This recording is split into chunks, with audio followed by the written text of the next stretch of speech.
সুরমা দিনে তোমার সঙ্গে নিয়ে চলো যাব দূরে হারিয়ে। সুন্দর সুন্দর লাগে সব চোখে তাকিয়ে, কি যে মায়া দিলে ছড়িয়ে। এই হৃদয়ে যাও হারিয়ে খুবই গভীরে। আসসালামু আলাইকুম, welcome back to my channel. সবাই কেমন আছেন? আশা করি আল্লাহর অশেষ রহমতে সবাই অনেক বেশি ভালো আছেন। আমিও আল্লাহর রহমতে অনেক বেশি ভালো আছি। তো অনেক দিন পর আবার একটি ছোট ব্লগ নিয়ে আপনাদের সামনে হাজির হয়ে গেলাম। আজকে আমার একটা স্পেশাল ডে আমার আর আমার হাজব্যান্ডের জন্য। এজন্য দিনটাকে স্পেশাল করে তুলতে আমরা অনেক প্ল্যান করে থাকি, বাট হচ্ছে গিয়ে যারা চাকরিজীবী তাদের পক্ষে এটা সম্ভব না। আমার হাজব্যান্ড বাসাতে এসেছিল সন্ধ্যার পরে আমার জন্য চুড়ি আর আমার প্রিয় গোলাপ, কারণ আমার বউয়ের গোলাপ ফুলটা অনেক পছন্দ, এই জন্য আসলে একটি না দুইটি না প্রায় 101টি ফুল নিয়ে এসেছিলাম। আর ফুল চুড়ি পেয়ে আমি তো অনেক খুশি হয়ে গেছি। আর শাড়ি আমার খুব পছন্দ, তাই জলদি আমি শাড়ি পরে নিলাম। যেহেতু আমাদের স্পেশাল একটি ডেট ছিল, তাই স্পেশাল করে তুলতেই আমরা হচ্ছে গিয়ে নিজেদের মতো নিজেরা একটু সেলিব্রেশন করছিলাম।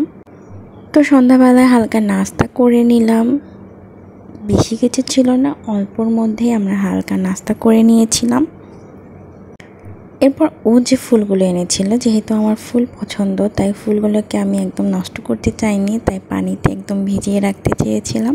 আর একটু সাজানোর জন্য যেহেতু এক এক কালার ছিল, এটাকে আলাদা আলাদা করে আলাদা আলাদা জারে রাখছিলাম, যাতে করে ফুলগুলো কিছুদিন থাকে বা 1-2 দিন এটা থাকে, দেখতেও সুন্দর লাগে, মনও ভালো লাগবে এটা দেখলে। আর এই ফাঁকে বলে রাখি, আমার চ্যানেলটি অবশ্যই সাবস্ক্রাইব করে রাখবেন আর আমার পাশে থাকবেন অবশ্যই। এভাবে জারে ফুল রাখতে রাখতে আমি আমার রুমেতেও ফুল রেখে দিলাম। এগুলো দেখতে অনেক সুন্দর লাগছিল, বিভিন্ন কালার ছিল, তাই বিভিন্ন জারে বিভিন্ন কালার ফুল রাখছিলাম। আর আমি আমার খোপাতেও মানে আমার চুলেও কিছু ফুল অ্যাড করে নিয়েছিলাম, যাতে দেখতে অনেক সুন্দর লাগছিল। আর একটু গুনগুন করে গান গাইছিলাম। যেহেতু আমার হাজব্যান্ড একটু লাজুক, তাই ক্যামেরার সামনে বেশি আসে না। আমরা কিছু স্পেশাল ছবি তুলে নিলাম। এরপর আমরা রাতের খাবারের আয়োজন করে নিলাম। আমরা ছোট্ট করে একটু বিরিয়ানি, একটু টিকা এগুলোর অ্যারেঞ্জমেন্ট করেছিলাম, নিজেরাই খেয়ে নিয়েছিলাম। তো আজ এ পর্যন্তই। সবাই ভালো থাকবেন, সুস্থ থাকবেন আর আমার চ্যানেলের সাথেই থাকবেন। যারা বাসায় থাকেন বা নিজেদের মতো থাকেন, তারা নিজেদের স্পেশাল ডেটা নিজেদের মতো করেই সেলিব্রেশন করবেন।